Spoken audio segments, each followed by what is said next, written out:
Hi and welcome back to another video of jPlay. I am Marcus, and as you can see, I'm about to start my next big series, and this is about Albion's Legacy, a game by Thomas M. Gofton.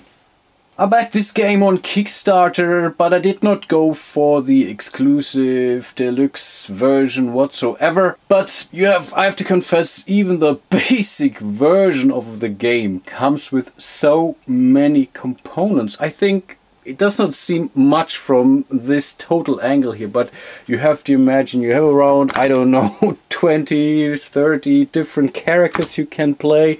You have a whole pile of different scenarios that you can basically play this game with. This is a basic game board representing Camelot, a very small rulebook, but I come to that in a second.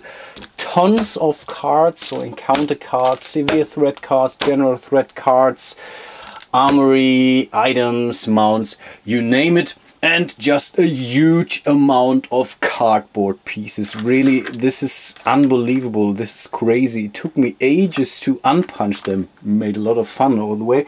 But really, it's so many stuff. I have to say that this game comes with a lot of so-called expansions. So there are different additions to the game. So each expansion comes with another enemy kind. So for example, one of the expansions you will find those ghost tokens as some kind of enemies, and I think the stalkers are also part of one of the official expansions here. But overall, it's really a lot of stuff. In this playthrough, I will focus more or less on the base version of this game. I considered to take one expansion into the overall gameplay. Not sure which one I will do. Maybe one of those with this little heart token here. And when I remember our very first session of Albion's Legacy, I think we really did a huge mistake. We basically put in all expansion tiles and we really didn't have a chance with the very first scenario here, the 9th Legion,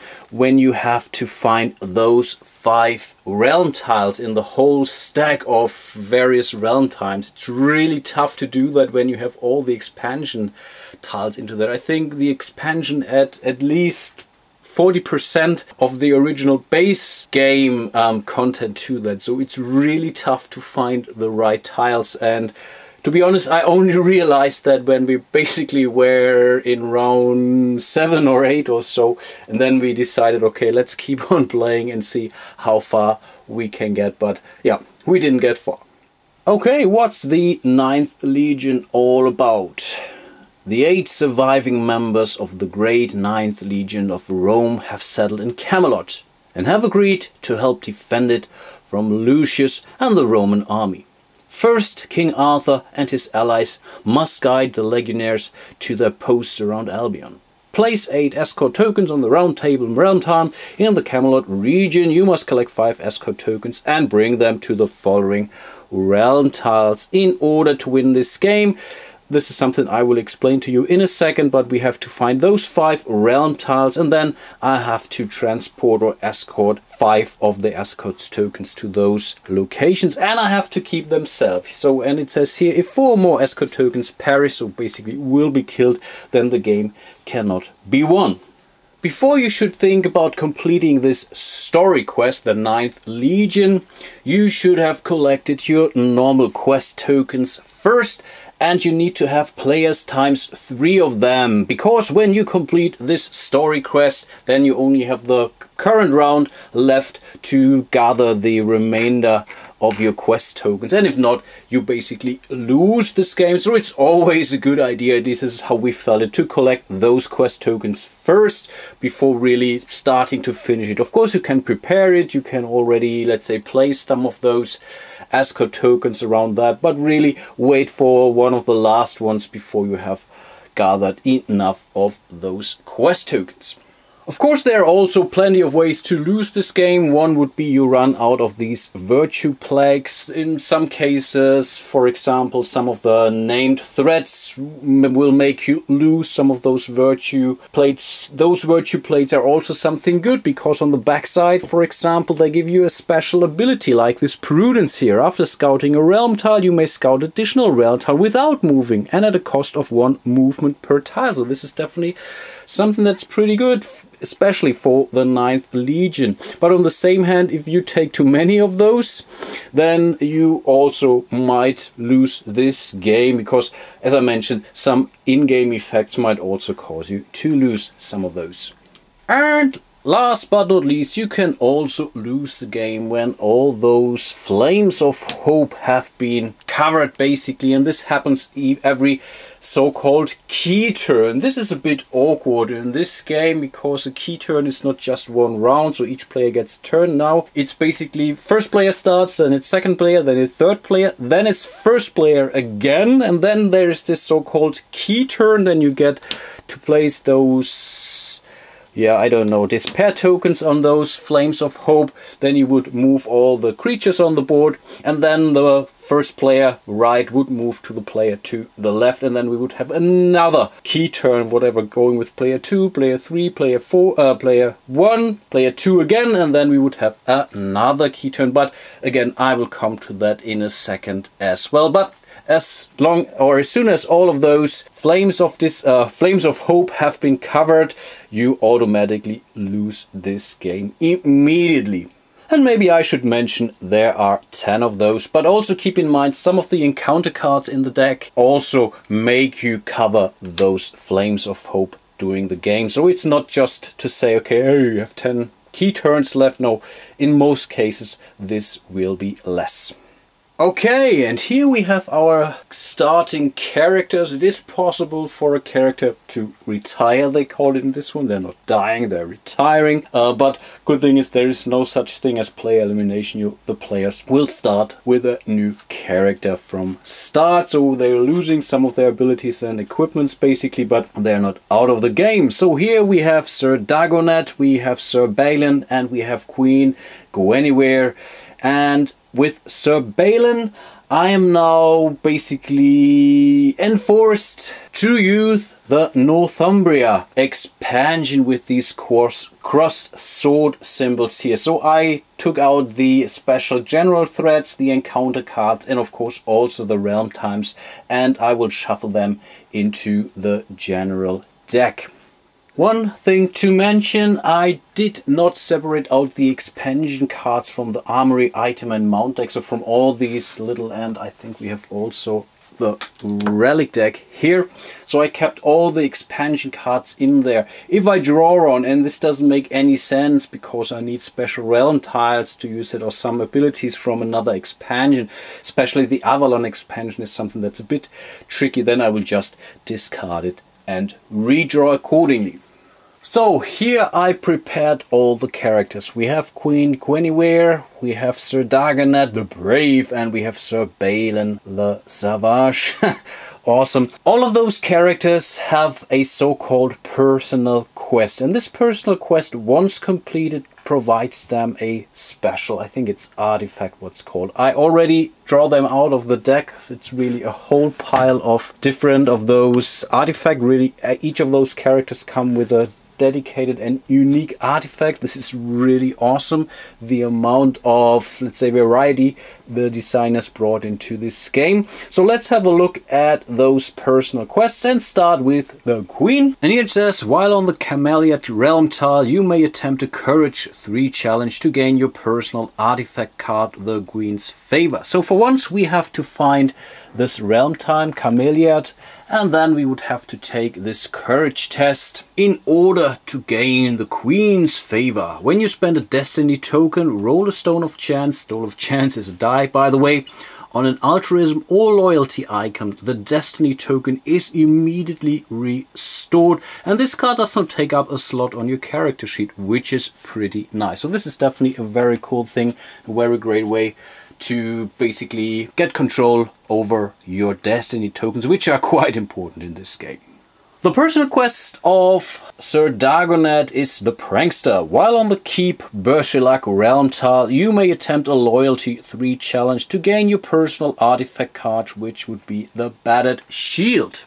And the Battered Shield provides the following: once per key turn, you may have a willing character in the same region as your character challenge an enemy token in your place. If they do, they are subject to all penalties or rewards from the challenge. They do not move from their current location, even if they retreat from the challenge. That's definitely something that could be helpful. And the personal quest of Sir Balin le Savage says the Red Armor. While on the Penrionet realm tile, and I'm really apologizing if I pronounce this, I don't know, Gaelic completely wrong, please bear with me. I'm German after all. So you may attempt a Loyalty 3 challenge to gain your personal artifact card, which would be the Red Armor in his case. And the Red Armor says once per key turn, when challenging an enemy token, you may reroll 1 Stone of Chance which landed on a movement icon for each Destiny token you hold. This is important. You don't have to spend the Destiny token, you only have to have it. So this is also something that can be pretty useful. And here I have prepared Camelot. All the characters start here at the round table room. You don't see that because of the many characters here. And here are those 8 escort tokens which I have to bring to the various locations. Good thing is they all start here, so they are pretty safe. It's important to mention that if those escort tokens are undefeated and an enemy comes to the same region as them, then they're immediately removed from the game. And as the mission setup says, if you lose 4 or more, you cannot win this game. Here we have the stack of those virtue plates, 9 of them. So again, it's 6+ players, a number of players. So and whenever this pile runs out, we actually lost the game. And I think now we are good to go. And as usual, I will explain all the rules as I go. One thing I forgot to place is this special token here, which says that the stables are currently not in use, so I'm not allowed to get a mount. Basically, I can remove that token as soon as I have gathered 3 of those quest tokens. It's always the amount of players, and then this token will be removed. And as of then, I will be allowed to get myself a mount. As mentioned, I will start with the Queen. And we have to start moving because in this special mission we really have to reveal the tiles as soon as possible. And all of the characters have a movement value of 4. There might be a character in the whole pile of characters that has more of whatever movement of 5 because of his special abilities or so. But those 3 definitely only have a movement value of 4. And speaking of special abilities, we should have a look at those as well. I nearly forgot them as well. And for the Queen, it's at the start of your turn, you may spend 1 Destiny token to remove 1 wound token from any player's character sheet, regardless of location. This is a very, very powerful ability because as soon as a knight gets his 2nd wound token, he's dead or he will retire from the game. So this is really something you have to be aware of, basically doing wound control. The special ability of Sir Dagonet is once per key turn at the start of your turn, you may choose 1 other character in play and mimic their special ability until you use your own ability again or their character is retired. That can be pretty nice, especially with the healing ability of Queen Guinevere. Awesome. And here we have Sir Balin. During your turn, you may spend 1 Destiny token to repair 1 broken inventory card on your character sheet. This is also very powerful because normally you have to travel to those forges here where you have to end your movement and then you would be allowed to repair 1 of your broken items. So this is also a very powerful special ability. Let's get started. Important to mention is that you can move around the board as long as you have a pathway here. So here you have a wall, you cannot pass through walls, but here we have a clear pathway up to the drawbridge here, and from there we would be then allowed to extend our realm by drawing some of those realm tiles. And I think this is what I will do. Again, the mission basically asks to explore the realm to find those 5 regions or realm times. So I think I will do that with all of the characters. And this is specifically true when playing with 3 players, because for each of the players you have 1 exit basically, and you have to find those 5 locations, all of those 3 regions here. So I know for sure that one of them is, for example, only at the drawbridge region up in the north of Camelot. You can move as many of your movement points as you would like. If you end your movement on some of those so-called active tiles, then you would be allowed to gain a benefit. So in the barracks here you would be allowed to draw an armor card, for example. There are also some passive tokens in play, like this one here. When you are present here and you are fighting or doing a challenge, basically you gain a +1 on that special ability. In this case, this is a prowess special ability, or not special, your attribute basically, which would allow you to roll an additional die basically.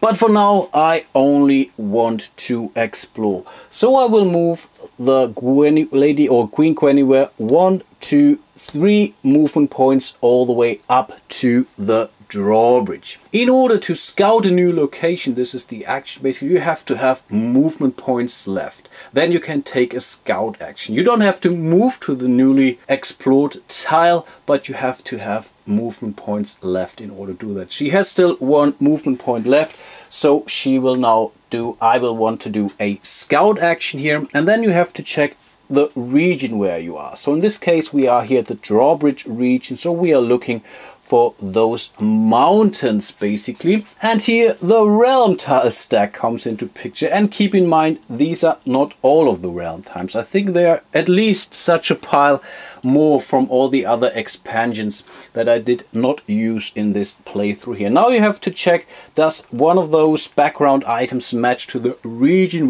where we want to scout? In this case, yes, that's the case. The drawbridge wants this icon here, or this graphic here, so we would be taking this realm tile, and now we would be allowed to place it on the board. It's important that we have to keep some of those pathways open. So I would not be allowed to place the realm tile like this, because this would block the movement and then the region would be lost. So this is definitely not allowed. You always have to be able to keep on scouting in the current region here. So in this case I could place it like this, so I can enter it here and I can leave this tiles to the north and to that direction here. And in this case this is definitely not a bad thing, though there's no monster that's been spawned. I think I will just move onto this tile here. And tiles with this icon here are considered adjacent. We are a secret passage to Sally Port, all the way here at the south of Camelot basically. It's a bit pity that the very first tile had this secret passage here, but still it can save you a lot of travel. So for example, in order to get there directly you would move 1, 2, 3, 4, 5, 6, 7 movement points, so basically 2 turns in order to get there. With this shortcut those tiles are considered adjacent. As we didn't spawn any new monsters or general threats in this case, and she used all up her movement points and she doesn't want to use her special ability, she will now declare her turn over. And so we come to Sir Dagonet here, and I think he will do more or less the same, but he will go down to the south here to the dock. So also 1, 2, 3 movement points down. Here he will declare a scout action, and at the docks we are looking for this lovely seaside view background, which happens to be on the top of this deck here. So we will just take this tile, which we will place here to this direction. So there's 1 exit left to this one here. It's the Dosemary Pool, and I think this is also nothing from our story crest basically. and I will move here, and this is a so-called virtue tile. So if I end my movement here, I have to draw one of those virtue tiles. Normally that's not a good thing, as you know, this might be a losing condition if I ever run out of those virtue tiles, but really they also provide you a great special ability, and I think in this case this is fine. I'm early in the game, so I will take a chance and will draw this virtue tile here. And here we have humility. When you are entitled to a spoil straw, I explained to you what that is. When we come to that, you may instead gain 1 destiny token and 1 quest coin. This is definitely a very cool thing, especially if you are desperately looking for encounters to complete. In this case, you easily gain 1 additional quest coin instead of drawing a loot card, basically. So we place the virtue plate on top of his character card, and you see this is, I think, from the Avalon expansion, but I think it really doesn't hurt here. And whenever he will draw a new virtue card, then this will be discarded and he will draw a new virtue plate. So you can always only have one of those, and they will always be replaced. And that's basically the turn of Sir Dagonet, so I think we will move on with Sir Balin, and he will also do the same. He will move 1, 2, 3 spaces all the way down here to Sally Port. He will also do a scout action, and in Sally Port we are looking for this forest region, which is also on top of the deck here, so we are kind of lucky. So let's draw it and place it accordingly, and I will place it in this direction, so we have in those two, or we will have exits to both directions here. Here we have now found a threat icon, and those threat icons are only triggered when you scout those tiles, which I just did. So in this case I will draw my first threat card, and you always start with a severe threat, then you will place this token on the general threat, then you draw a general threat, and this goes back and forth. So in this case I will draw a severe threat, and here we have the Great Gytrash. This seems to be a ghost or an undead one, and I have to spawn the Gytrash token on the stables tile. So this is something I have to get from the special realm times. Its movement command says hold, so this token will not move around the board, and there's in most cases a special ability. In this case it says as long as the Gytrash remains in play during the key turn, discard 1 mount card from the mount deck, and Gytrash counts as an undead. It's overall not that bad, and I think I will definitely take care of him as soon as possible. But first of all, let's find the special tile, which is stupid because the stables is in Camelot basically, so we will place it on this little horse here. So overall that's not really a bad thing. To fight an undead one, and this is a named undead one, you have to do a loyalty or altruism check, and you need 4 successes. And who is the best at loyalty or altruism? And I think this would be Sir Balin, as he has both altruism and loyalty of 5. It does not really matter because the Dagonet has a loyalty of 5 and Queen Quenniware has an altruism of 5. So either of them would be able to defeat this undead one. But as Sir Balin is still in Camelot, so I don't have to move him down here. I think I will keep him there. But unfortunately unfortunately I cannot move him to a meaningful tile basically, so I think I will just move him 1 space here to the hallway, and then he might be able to try to defeat Gytrash during the next turn. When I defeat the complete card, and in some cases there are cards that have more than just 1 token, so this is a pretty piece of cake to be honest, I now would gain one of those quest tokens, and there's only 1 quest token pool, and then whoever will return, or whoever has this token then, so you gain this as some kind of a trophy. This Gytrash guy here can decide whether to keep this token, because you can trade him in later for another quest point, but you can also decide to basically do a so-called spoil straw, and this spoil straw allows you to draw a card from the armory, relic or item deck accordingly, and then you might upgrade your starting weapons quite a bit. I'm just rethinking, maybe I should send Sir Dagonet to defeat this one, because with his humility virtue plate he might be able to decide not to do a spoil straw but gain another quest token for that when trading that in.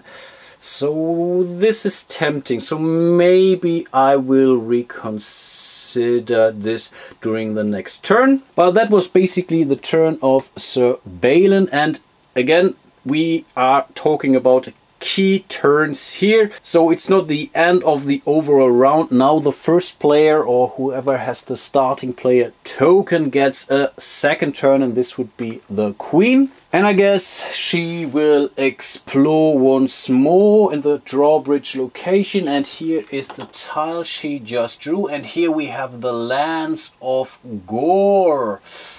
I think I will place it in this direction. Yes, you can see we have another of those threat icons. And here we have the Woad Revolt. Spawn 1d6 druid tokens on blue realm times. Their movement command is aggressive, so they will move always to the closest hero, and they don't have any special ability, so we are looking for those tokens now. But first of all, we have to roll the die and hope for a low result.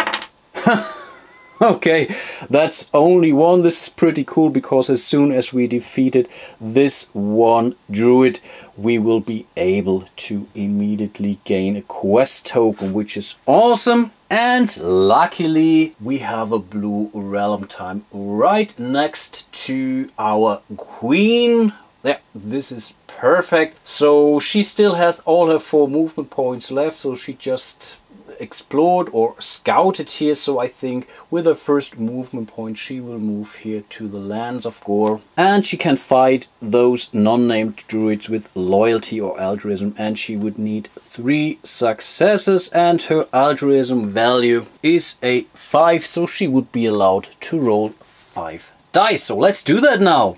So here are the 5 stones of chance basically, and this is the altruism symbol, which we need to roll 3 times, but fear not, we still have 1 joker, and I think this is a mana burn or something like that. So this counts as 1 success, this would count as 2 successes. So if we would roll something like that, the druid would be defeated right away.